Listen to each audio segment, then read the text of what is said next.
Once you've built a company, you really realize that go-to-market problem isn't really like on the idea side. It's much more on the execution side. So there's like a lot of tools that exist today, a lot of manual work, no clear feedback loop. And AgentWeb really came out of that need. It's really building the thing that I wish existed when I was trying to grow something myself.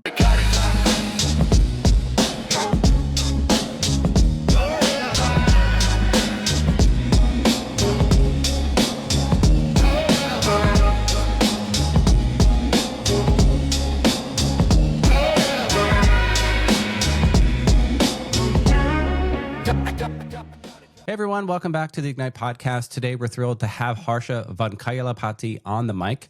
He is the co-founder and CEO of AgentWeb, a company building autonomous AI agents to run go-to-market and marketing execution for B2B startups. Yay, we love that.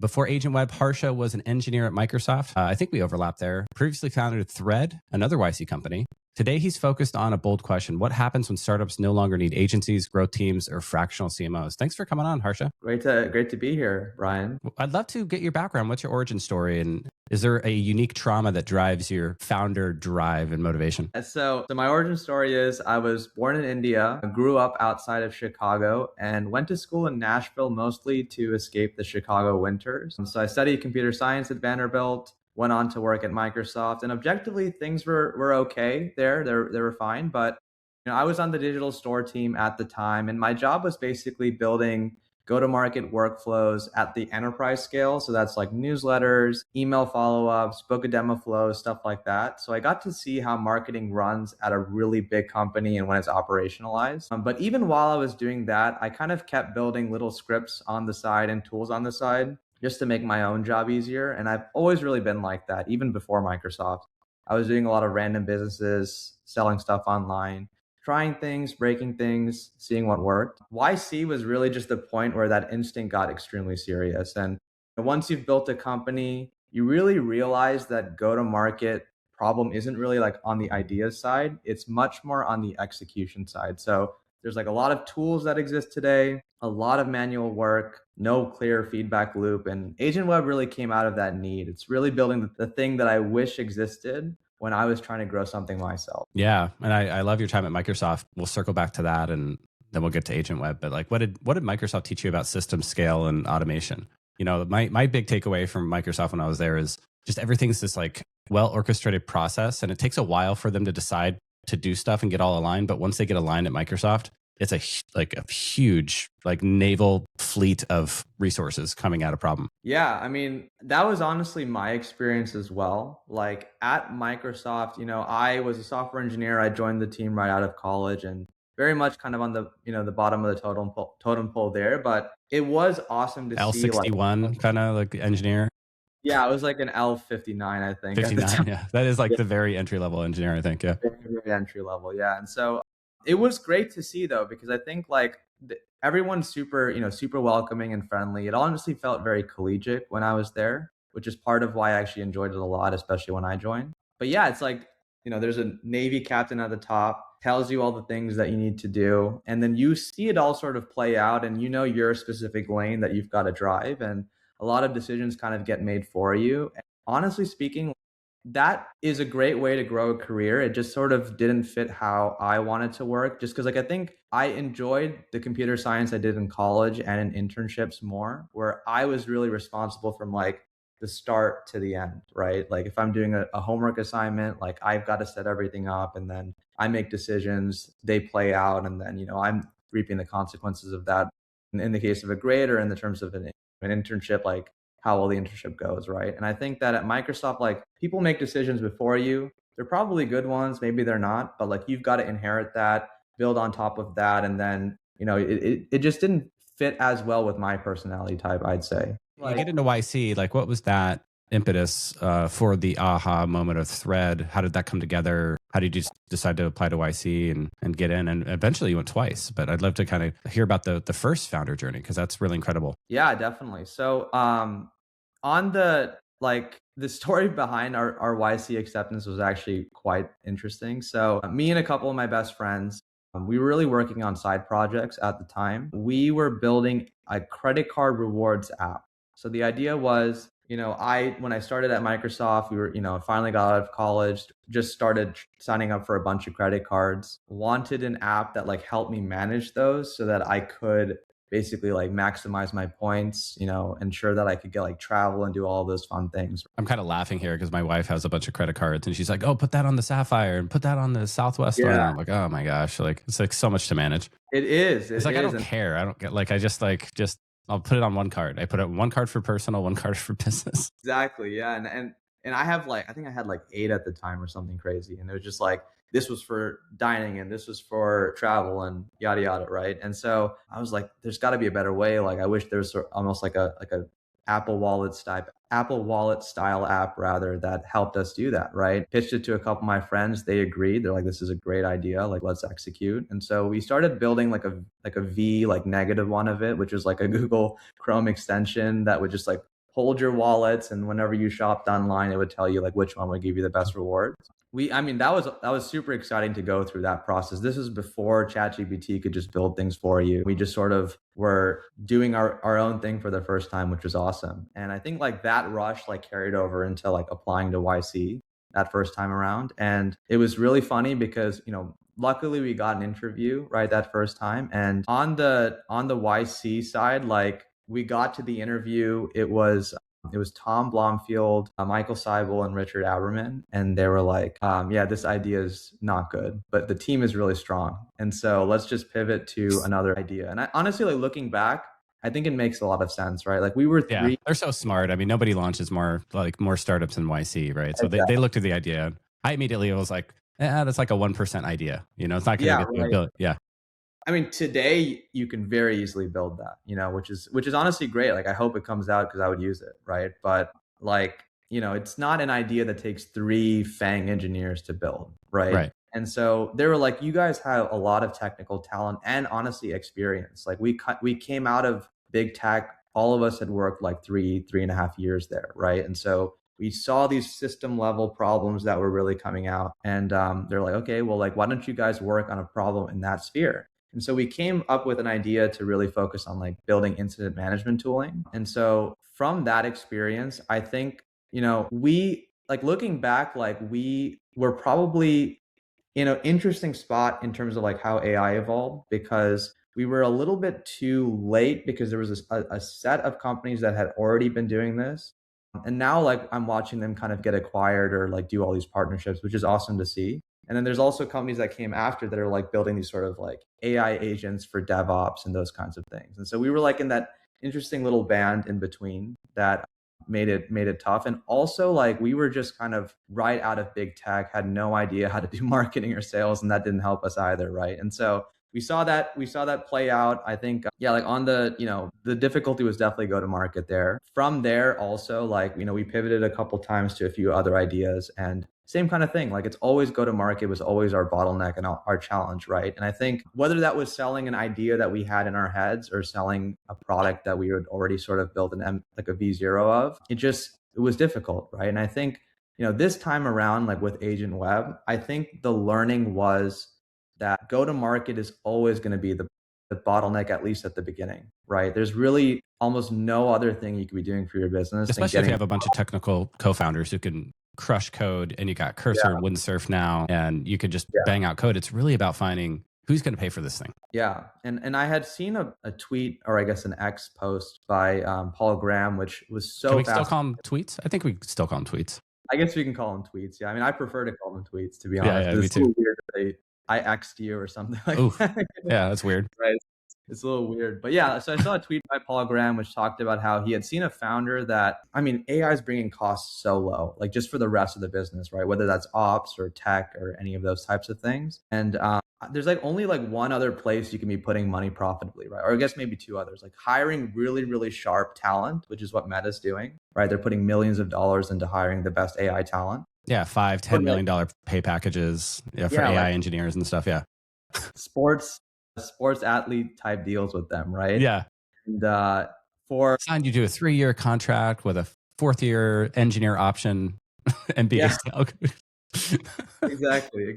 Yeah, that's funny. Or the other option is you just put it in to go to market, right? And so like I think we're gonna see like cost of customer acquisition CAC go like way up in the next few years. Really?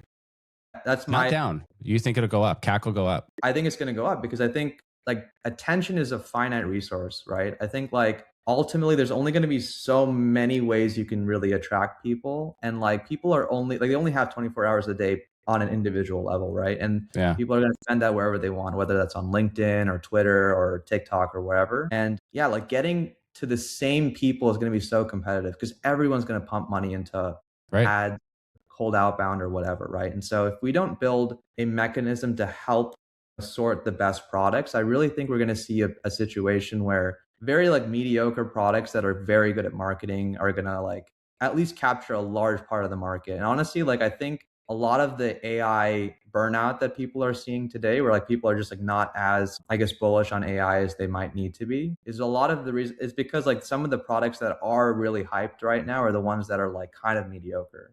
But a lot of people are pushing them because, you know, inherently the ones who are selling them are marketers, right? And I think like the younger generation, especially like kids like right out of college or even in college or high school, which is what I'm seeing now, like a lot of them are really, really good at the marketing side.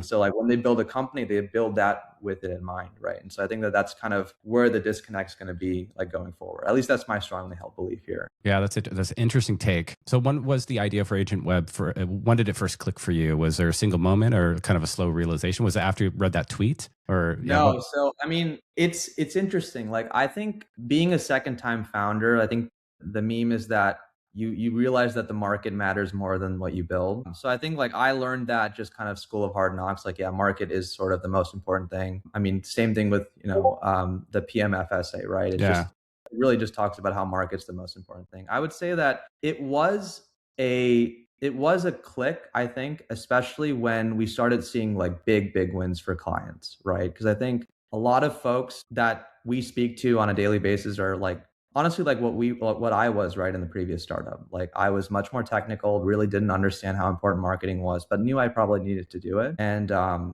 once we started seeing like them getting leads and starting to get deals and starting to drive revenue, that really showed me like, hey, we're actually onto something here. Because honestly, like being in a position where like my way to make money or my way to grow revenue is like to help other people grow revenue is honestly a great place to be. Because like it feels very positive sum, like as long as we're doing well for our clients, like they'll do well too, and vice versa, right? Yeah. It's interesting, I don't know if you recall, but I ran demand gen teams. I started in sales and then I ran demand gen teams for a few VC backed startups. These were $1 million or $2 million budgets per month to grow, right? Pretty large teams. And what I realized after a few startups is, you can accelerate a great product, but if you have a bad product, all bets are off. Even if you're dumping dollars, millions of dollars into your marketing. How do you think about that kind of push pull? The way I think about it is, you got to have everything has to be pretty good, right? Especially in enterprise software. Consumer is a little different. I think consumer, the best product usually wins. But in B2B, you got to have good sales. You got to have good demand gen. You got to have a pretty good product. And then you got to have good like customer success to upsell, cross-sell, retain those customers. How do you think about that mix? You're really tackling that demand gen problem, creating demand, sales qualified leads, MQLs, et cetera. Yeah. And I think from experience, I have to agree, right, that it's really going to be up to the product or even more importantly than the product, like the actual problem statement that you're trying to solve, right? Because like you could market just an idea and like if people are interested, they might be able to like click through and sign up for a wait list or something, right? If they just think the idea is so strong. So you really can't like outmarket a bad product. It isn't really a single variable problem though, in my opinion, right? Like I think you do, like you said, have to have pretty good on all fronts, right? And it's really when you're just starting out, like the -1 to 0 stage or the 0 to 1 stage, it's kind of a question of like order of operations, like which do you do first, right? Like do you focus on just doing a bunch of customer outbound and seeing like, okay, well, what do people like want to have? And then I build that directly for them. Or do I just build what I think needs to exist and then just start selling it? Or like some combination, right? And I think that founders really get stuck figuring it out like in a linear fashion when ultimately like it does need to be simultaneous, right? Like you learn and then you build and then you show the clients and then you make the change and then you make that loop much stronger just from all the data sources that you're able to get. But like the very first step I would say is if you could do like, I read this book a while back called Pretotyping, which talks about this, that you can really test, like the idea behind the book is like there's a prototype and a pretotype, right? The prototype is something that, you send as an MVP, right? Like it actually tells you like, can you actually feasibly build the thing? But a pretotype is before that. A pretotype is, do people actually want the thing you're building, right? And there's ways for you to validate that before you build. And like part of it can include marketing, right? Yeah, some landing pages, throw some ads, see if people are signing up for a wait list kind of thing. Exactly, right? Like one of the YC pieces of advice that I've actually come to disagree with time, especially while running this, is that like YC really hates paid ads. Like they really don't think you should be doing that. And I understand why, right? You're They're trading all like about founder-led sales until the first million of ARR. That's what they should say. Just go hand to hand, get out of the building, do things that don't scale, go talk to your customers. That's probably what they would say. Exactly. Like 99% like of that is probably true. I think the first step though, like you can probably run like a really small test paid ads budget and actually just see like if people want what you're building, right? Yeah. And I mean, in the prototyping book, they even talk about this. Like you could set up like a lander. They call it like a Wizard of Oz style prototype, where you basically fake it till you make it. Like you have a place for them to click into that shows you some engagement. It's basically like a call to action. And if you run like $500 worth of ads on that, like you can find out real quick if people actually care, right? Or if you post, I mean, you can post on Product Hunt or whatever as well. But like the challenge with doing it the other way, which is like launching sort of organically, is you're very much at the whims of the algorithm, because if LinkedIn doesn't care about what you posted, it doesn't get to the right people. And like you may not even have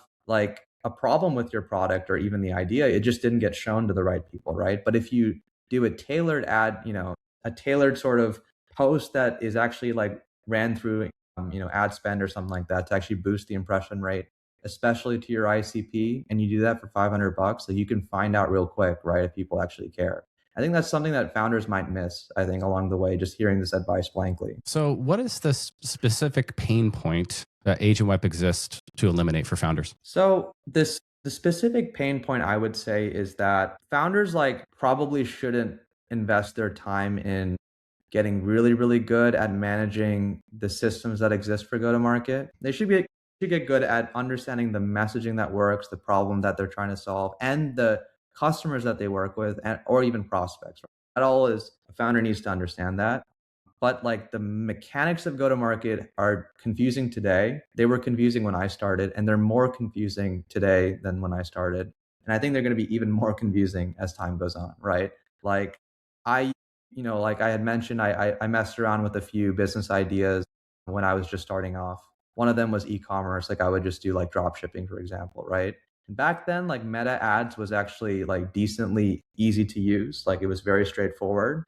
But today it's very complicated, and they probably had to make it more complicated to service all of the different ways that you might need to run ads, right? And it's only going to get more complicated is my personal view.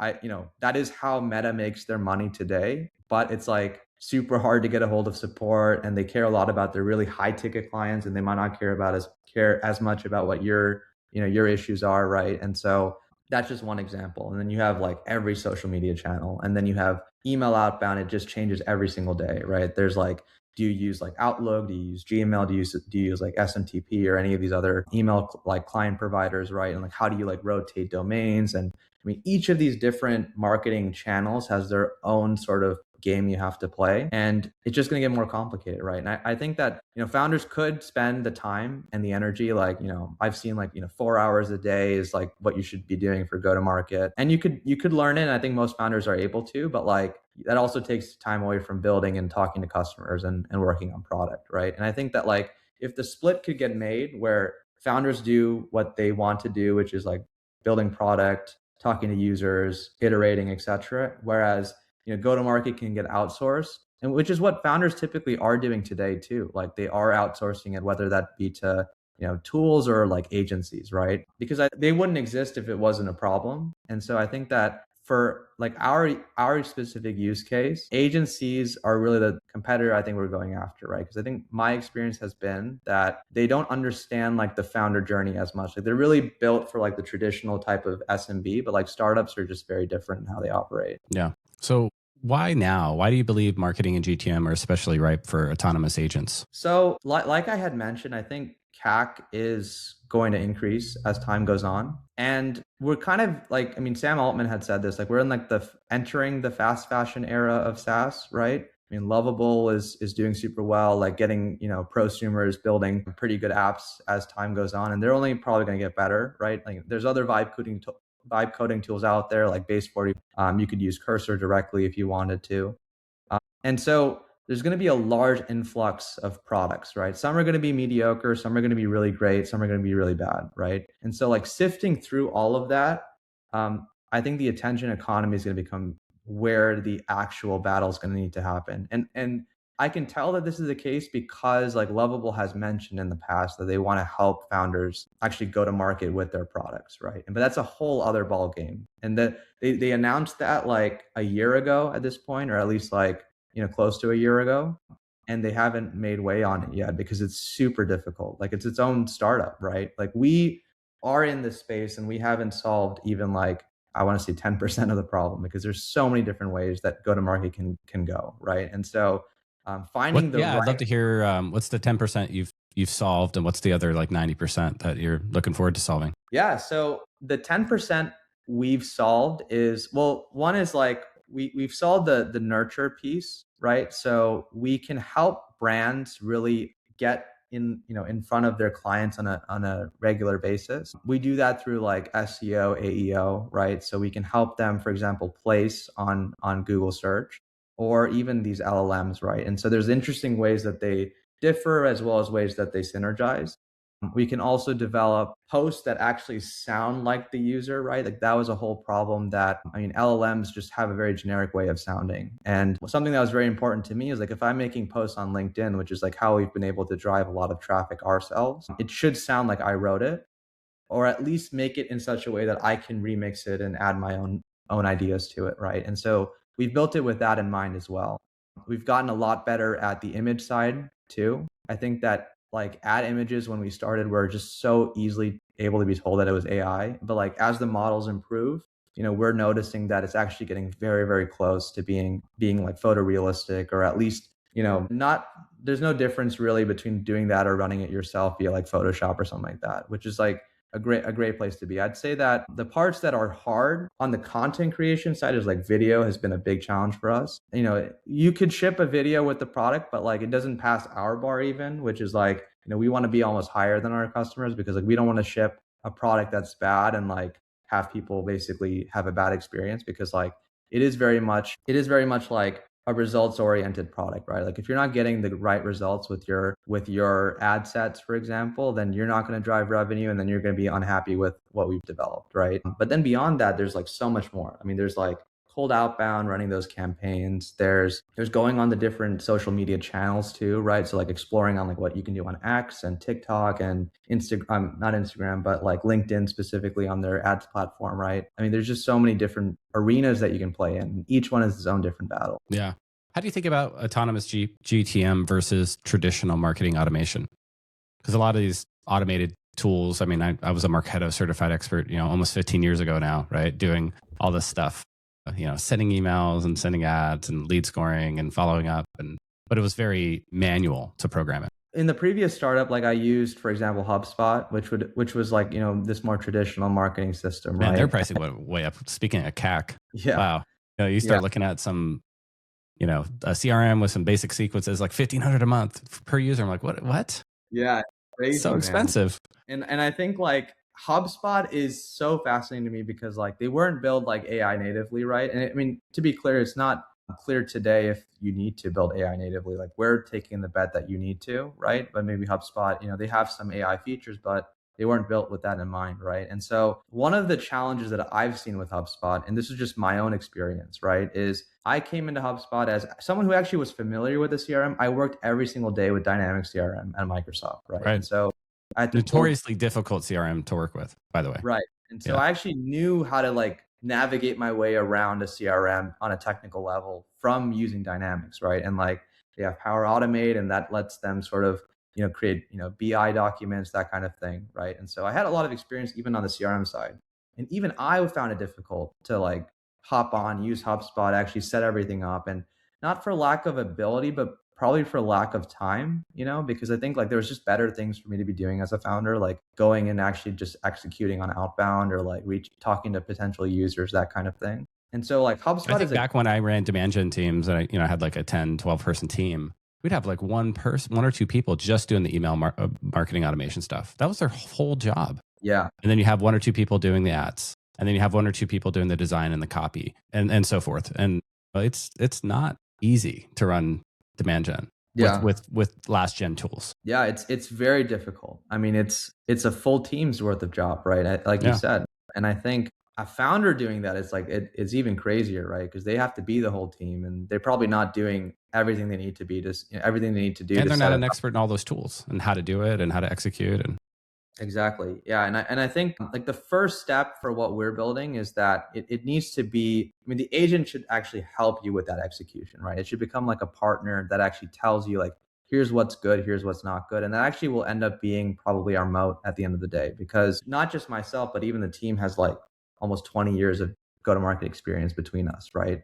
Our CPO, Fang, she worked at Meta's like ads measurement team, right? So she led that team, and she worked at LinkedIn, and she actually led their B2B SaaS outbound team there. We have that experience on the enterprise side, and Matt, our CMO, actually like ran paid ads for his own business that he was able to sell. But they were running like 1.5 million in ARR, right, on just running that D2C business. And then he went on to work at Preflect AI, which was an AI software platform, and he ran the go-to-market there as well, and he grew that from 4 to 10, right? So we've got a team of people that actually understand go-to-market even better than me, and like we're making sure that the agent just has all of that information, so that if and when it does need to actually co-pilot with somebody, whether that's on HubSpot, or even if we build out our CRM more like on our own CRM, right? That actually will do the process of onboarding them, setting everything up, and actually being informative on like how to actually become a better marketer using AI, which is I think the best use case, right? I think that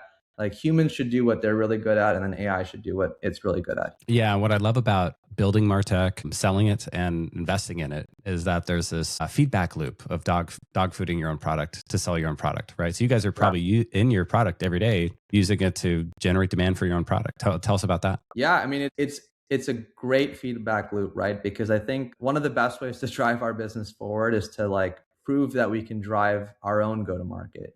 So like if I'm making LinkedIn posts that like go viral or do super well, it actually is proof that the AI is working, right? And then now I can then tell this to founders and say, look, like if you wanted to do the same thing, like it's actually a playbook that's built into the tool, and it'll help you do that, right? And so founders can see the results live, look at the tool that I used to build it, look at the playbook and the exact way that I did it, and then just basically copy it and fine tune it for their own use case, right? And so one of the best ways for us to grow is honestly just to be better at go to market for ourselves.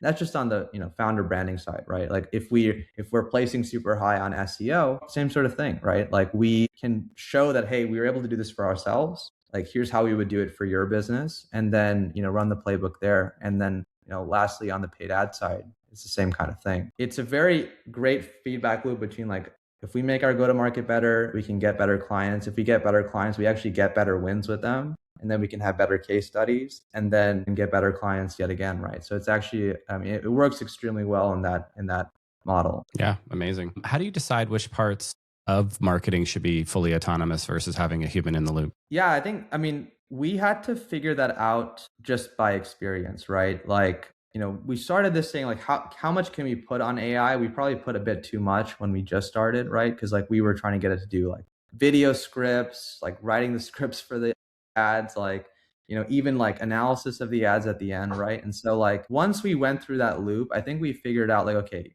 today AI can do this, humans can do this. Like obviously it's a moving target, right? As the models improve, like AI can take up more, and humans can do less, right? And so we want to like toe the line between like how do we build for what can be done today versus what can be done tomorrow, or at least what we anticipate can be done tomorrow. And so the fine line that we've drawn there is like humans are probably going to be best at the taste part, right? So like figuring out this image looks really good, right? And so like that's an example of an image or like a post, like this is a really strong post, right? Like this would probably do well.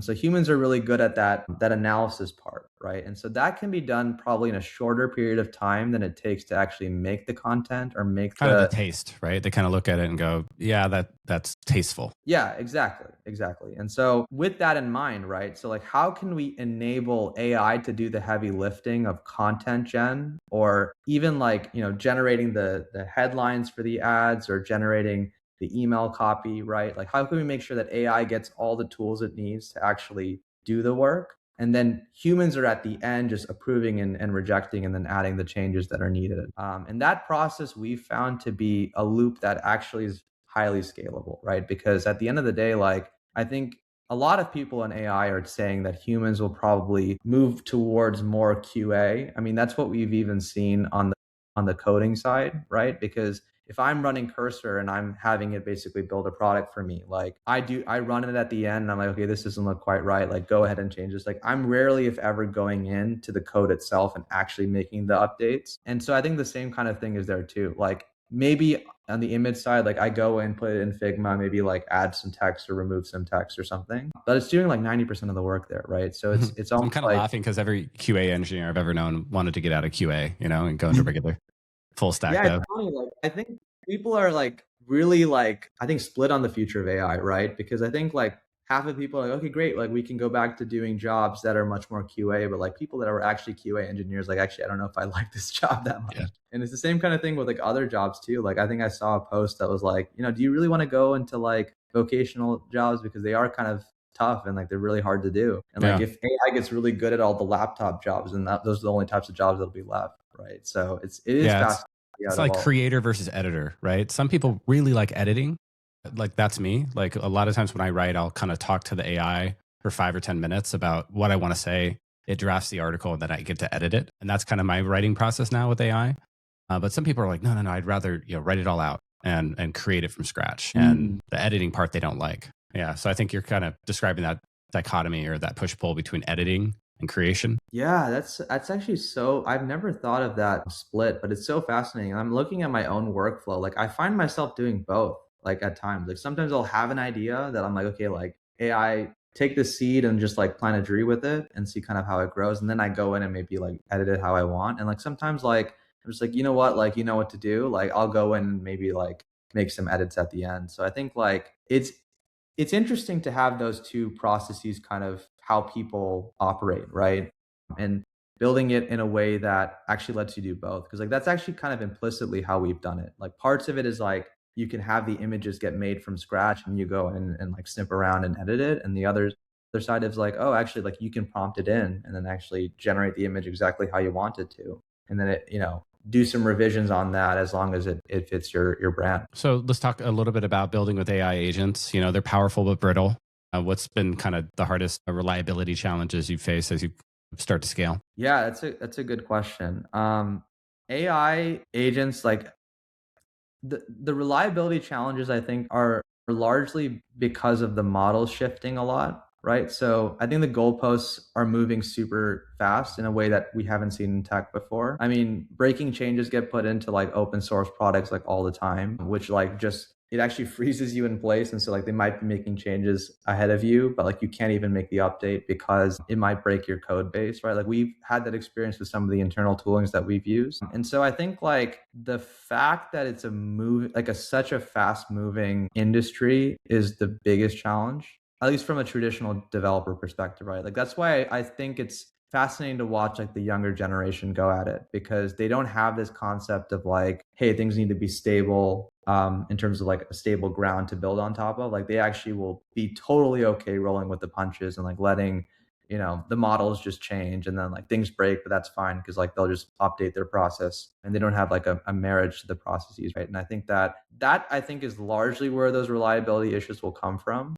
But still, it's also a benefit too, right? Because like once the changes do get made and we adapt to them quick, we do see just better outputs overall, right? Like on the image side, it was night and day. Like once Nano Banana came out, for example, like the images just shot up. Like I think before that, we were like, oh, maybe we can't even do ad images. Like we probably have to like maybe help people like prompt it and then maybe they have to go somewhere else to build them. But like once that change got made, it's like, okay, now we can actually do it. And it's only been getting better there, right? So I think And I'm that sure something will come out for video too, like Sora exactly. 4 or 5 or whatever, and it'll all of a sudden be like, oh, this is perfect. Like this is nano banana level quality. And that could happen Exactly. probably in the next 12 months. Yeah, exactly. And maybe even sooner, to be honest, because like it just moves so quick. Yeah, feels like every week. There's a new benchmark saturated. You see that 5.2 saturated the math benchmark? Like it scored like 100%. It's like 100% on the math Olympiad. Math's going to be solved. That's what they talk about on the Moonshots podcast a lot. Math is solved. It's going to be solved. I have my own opinion on that too, but I'd love to hear it. The interesting thing about benchmarks is that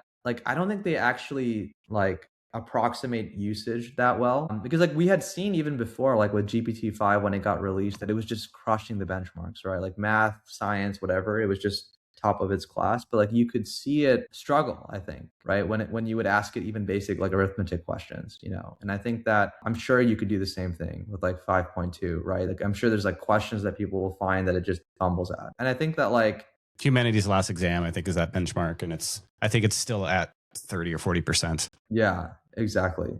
And I think like I wonder how much of how the models are trained is to actually make sure that they look good on the benchmarks, versus like general usage. Like that's something Right. that I've even seen in the industry too. Yeah, you kind of train it to the benchmark. Look, we saturated the benchmark. And exactly. Right. It's really just like fitted everything in the benchmark into your model, right?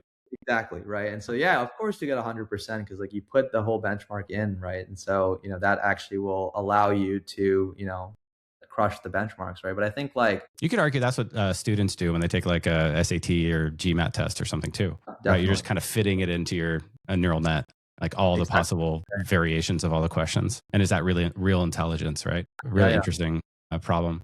Well, I'd love to talk about your ideal customer for AgentWeb today. Who's like the ideal startup or company? Yeah. So one thing that we found is like we started going pretty wide at the beginning. Like we're like, okay, like everyone needs a go-to-market strategy, right? So like why not just sort of see like what does well? And I think the best clients that we've had have been ones that are on the B2B side, especially like B2B SaaS. The reason we found is because they're a lot more forgiving on their margins, right? So like B2B SaaS, for example, like expected 80% margin plus, right? And so they have a lot more room to spend on CAC, right? And so that allows them to actually take some risks with even like hiring agencies as long as they bring in new clients. I think the challenges for the B2B SaaS side are not so much on cost of customer acquisition as it is on actually proving if your product matters to the customers you're going after. And so it's actually a worthy use of funds to like spend on actually discovering that through whether you're running ads or using an agency or anything like that. And so they're very forgiving, like with, the initial sort of warm up period. And like, we actually can get them really big wins, right? Because like, 10 leads can go very far for a B2B SaaS client, right? Versus, for example, like a consumer product good client, like 10 customers might only be like, $1,000 if your, average order value is like $100, right? And so that might not even cover the fee of like what we would charge to do that work, And so I think that the math works out better, I'd say, for like B2B SaaS clients, and also like bigger ACVs.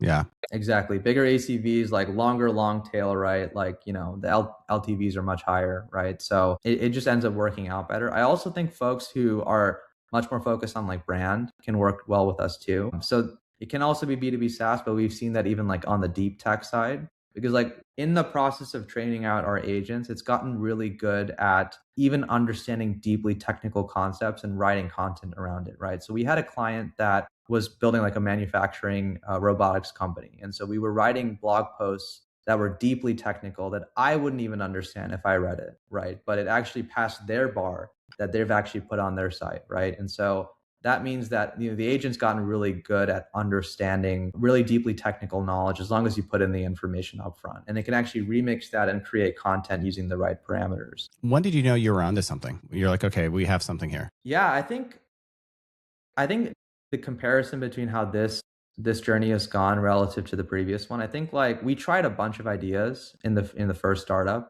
after we kind of left the incident management space, and each of them had their own struggles. It was like a struggle to sort of justify the problem or even like get people on calls and like actually understand and get people describing the problem in a way that we could even build towards, right? this was a case where like I felt such a strong pull. Like I think maybe the exact moment was like when I was in San Francisco to actually just, meet with other founders and potential investors as well. I would just explain my idea, like not even trying to pitch. I would just say, like, here's what I'm working on. Like I'm helping founders with their go to market, and people would like opt in, like, oh, actually, can we take a call because Yeah. Yeah. I'm having That's a big some. problem for us. Yeah.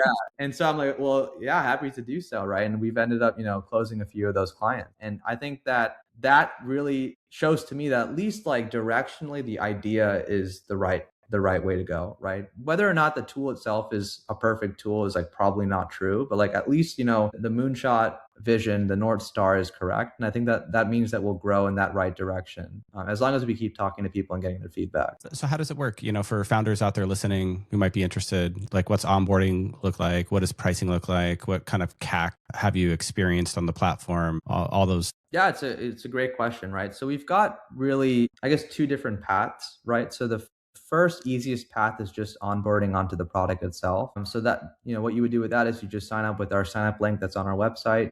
It'll take you to a Stripe link that is only for, I think right now is like maybe $199 a month, maybe even less. But basically you would just log on, use our agent and deliver results that way. We can even help coach on how to make the agent work better. Or we have the option, if that's like you don't want to add another tool to your stack, which I wouldn't personally, like I'd rather have someone else take care of it, is actually to do it as a managed service, right? And so we actually will pilot the agent for you and make sure that the agent is actually operating and getting you the results that you want. And so how we do that process is a little bit more involved. So we actually start with like a free go-to-market audit, which is, myself and my co-founders will come in and actually look at what you've done with your current go-to-market, what's worked and what's not worked. And then we'll actually develop a strategy that you can even take home and not even use us for. Or if again you want, someone else to handle it, like we can come up with a way to sort of split it up in a way that, maybe the agent handles some or like we would handle some and then deliver your price at that point.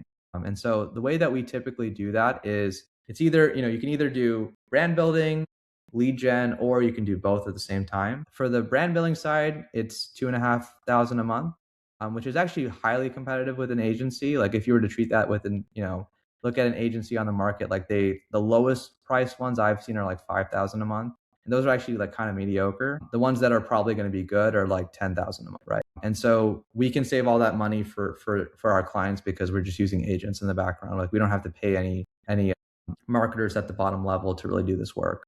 And the same price is actually there on the lead gen side. It's $2,500 a month for lead gen work.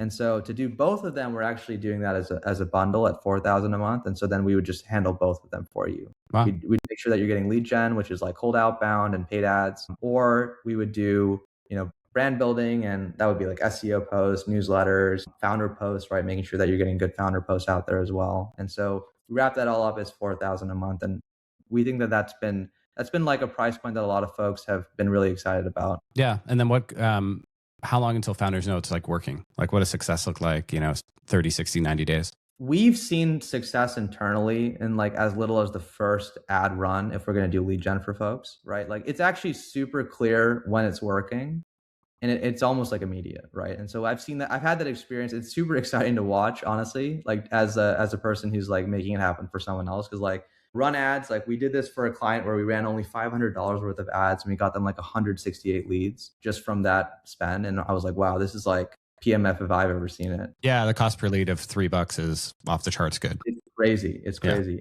Right? And so I was like, okay, well, like that's super awesome, right? And we've had clients where it's not gone that well, right? And so I think that like, within the first 30 days, honestly, we've been able to see really great results. And like we're so okay to like, just give the money back, honestly, after the first 30 days if it doesn't work, because we've just seen it work so quickly. And if we do think there's a chance, like we'll say, hey, maybe it might take another month on the lead gen side. Like we'll make some tweaks here and like updates and actually result in get some strong results for you in the next month.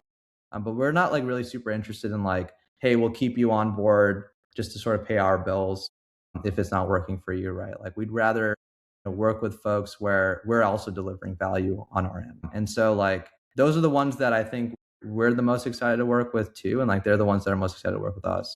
And so like we offer that self-service plan really just as a way to sort of downsell people. For example, like don't see immediate success. They can just work with the agent directly, which we've been using to actually run their go-to-market anyways. And so like they'll at least walk away with the agent being able to do the work that we did over the course of those 2 months. That's very cool. So what are you excited about over the next, 12 to 24 months? So I would say like more integrations with other platforms. I think that we're certainly building very much our own platform and our own version of things. Like for example, like a CRM, we're building like an AI native CRM, like outbound, same kind of thing. But we're also increasingly finding that founders have their own setups too, right? So they might use something like a HubSpot or they might use something like a Marketo. And so like if we can build agents that actually help onboard onto those platforms, like that would be super exciting to build. And I'm also super excited to like have our agents actually be a lot more autonomous for certain workloads too. Because I think like parts of what is preventing us from taking those steps forward is, the LLMs are not quite where we need them to be yet, but like over the course of the next 12 to 24 months, like they're just going to get more powerful, right? And so they'll understand things better, they'll understand instructions better, they'll take less tokens to get the results that you want. And so that's going to result in just like a large uptick in the amount of workloads that we can do concurrently. Yeah.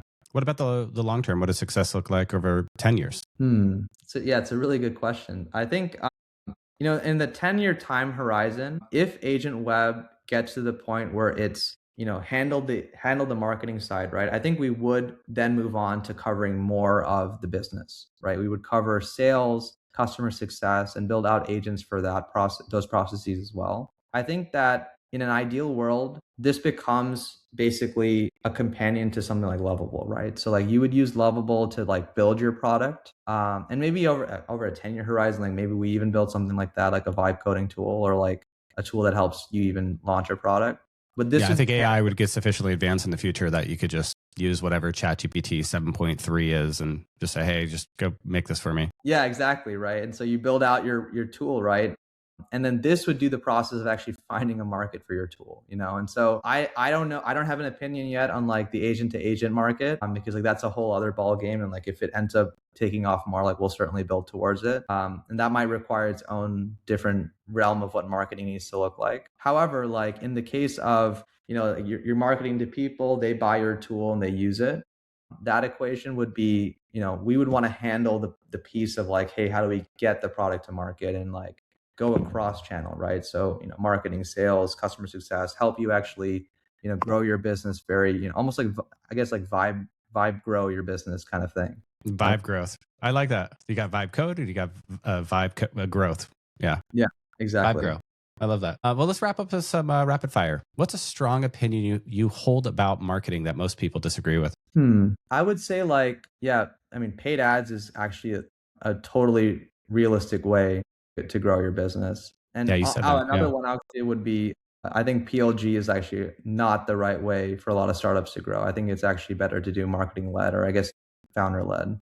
Yeah, or generate the lead, do the demo, try to close the AC, the contract kind of thing. Yeah. I'd probably agree with that, especially at the beginning. I think YC would say that too. So what's the hardest decision you've ever had to make as a CEO? I would say like turning down clients or like actually like firing customers that we're working with just because like we're not actually getting them the right results. Yeah. Especially like if it's like a friend we're working with, right? And we're like, okay, man, like it's not working. Hey, sorry. Yeah, it's not going to work out. We'll whatever, but it's not working. And like sometimes they really need it too, because it is like marketing can help a business that's not doing well sometimes, right?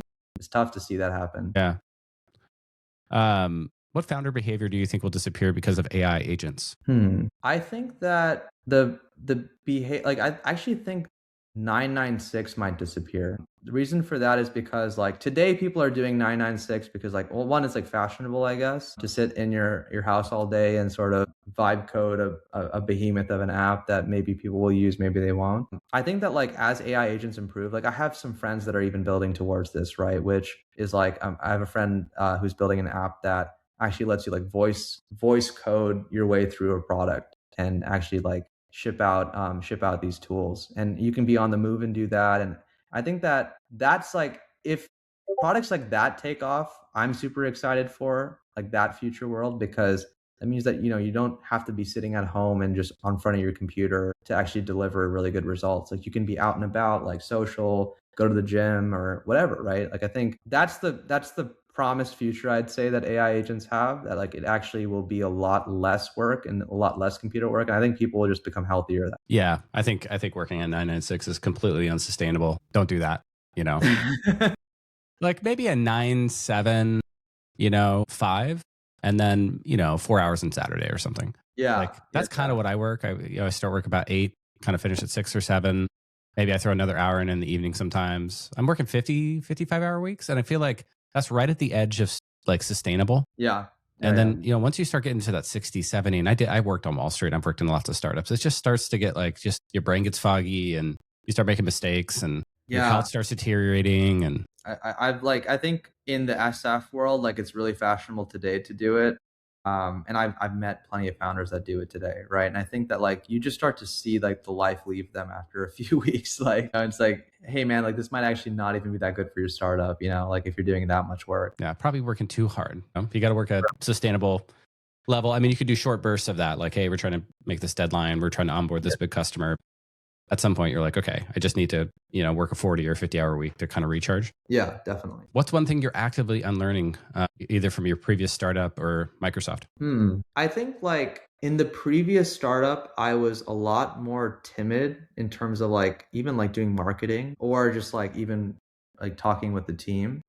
Just because like I think like my personality type is like I do want to like make sure everyone's happy at the end of the day. But sometimes like you do have to, well, in the case of like LinkedIn posts and that kind of thing, like if you make a fool out of yourself, it actually might be good marketing. So that's a whole other thing. But in the case of like talking with the team, it's like making sure that like the truth gets said, at least as you see it. And then obviously like you can have a discussion around that. And I think that ultimately like, having those really strong, like, heartfelt discussions between like the core founding team is always going to be super important. I think like even Steve Jobs talked about this. Like Apple got super big, but they would still have like, 3 hours a week meetings where they would just talk about the whole business and make sure that like everything is like really, really, well done and like everyone knows what they're doing, that kind of thing. And I think that like making sure that we do that at a good enough pace is going to be super important. What AI capability has most changed your roadmap? I guess we talked about Nano and Banana, but what else? I'm trying to think if there's any. There's like, I think like all of them have always like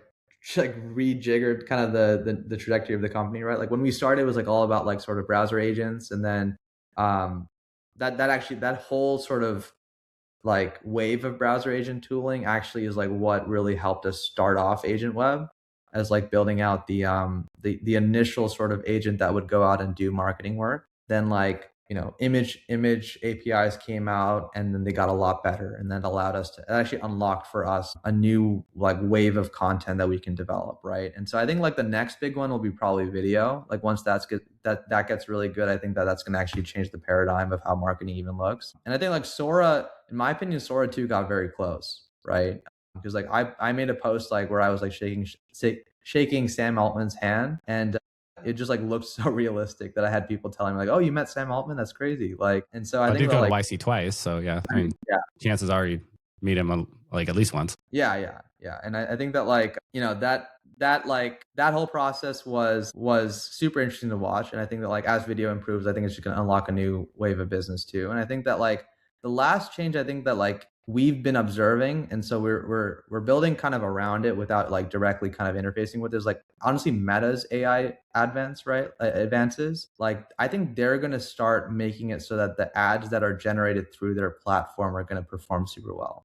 Like they actually, I think, did a bit of an arbitrage where they let anyone put in AI ads on Meta to sort of see what worked and didn't work without having to spend their own money. And then now they've done all that training for free basically on like what types of ads work for people. And I think that we're going to start to see them be a big player in the space as well.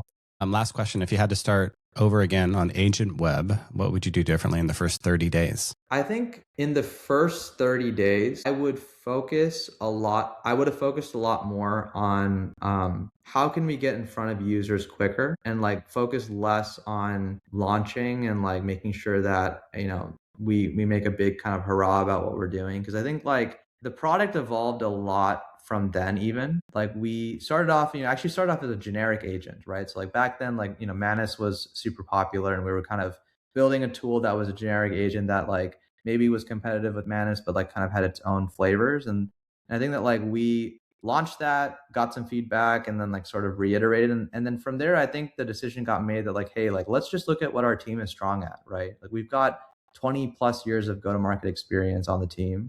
Like we could probably build something really sharp in the go-to-market world. And it's a hugely like a large problem for startups, right? I think that we focused on like the selling the shovel sort of method. We're like, actually, like maybe we sell it to marketing agencies. We don't have to worry about it. And that actually is more work, I think, than selling to startups directly and like actually managing it for them. I think we went through the cycle of like, I think this is the typical thing. I think PG might have given this advice is like, hey, you start with, if you try to sell it to sell a product to a legal firm or something and they don't want your product, but you really believe that product's going to work, and maybe you just start your own legal firm and then you compete with them and you prove that it works super well, right? And so like we did that cycle over the course of like 2 to 3 months.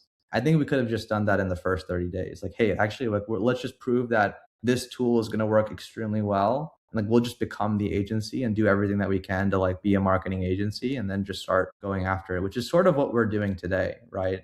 I see a lot of that around the industry, actually, tech-enabled agencies, right? We backed a few. You guys, Lexi, a law firm, do tech-enabled law, right? Instead of trying to sell to law firms, we'll just become the law firm, and it's all AI and Agentic enabled, and so we can do everything 5 to 10x more efficiently and for lower cost and higher outcomes.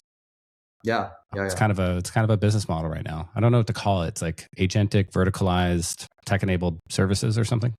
Yeah, I mean and I think like the forward deployed model too is also getting very in vogue from this as well, right? Because as we become more like agencies, or like, I mean, the agencies become more tech enabled, like there's more opportunity for people to actually like embed themselves in someone else's team, right? So like you can, for like in the case of like an AI enabled law firm, right? Like you can almost be like a general counsel for whoever you're working with super easily, like in a way that like was much more scalable than it ever was before. And like we're doing the same thing with marketing, right? Like we become like an embedded marketer for our clients, right? Where they basically can tap us as a resource or tap our agent as a resource, and then we can generate the strong results for them. Yeah.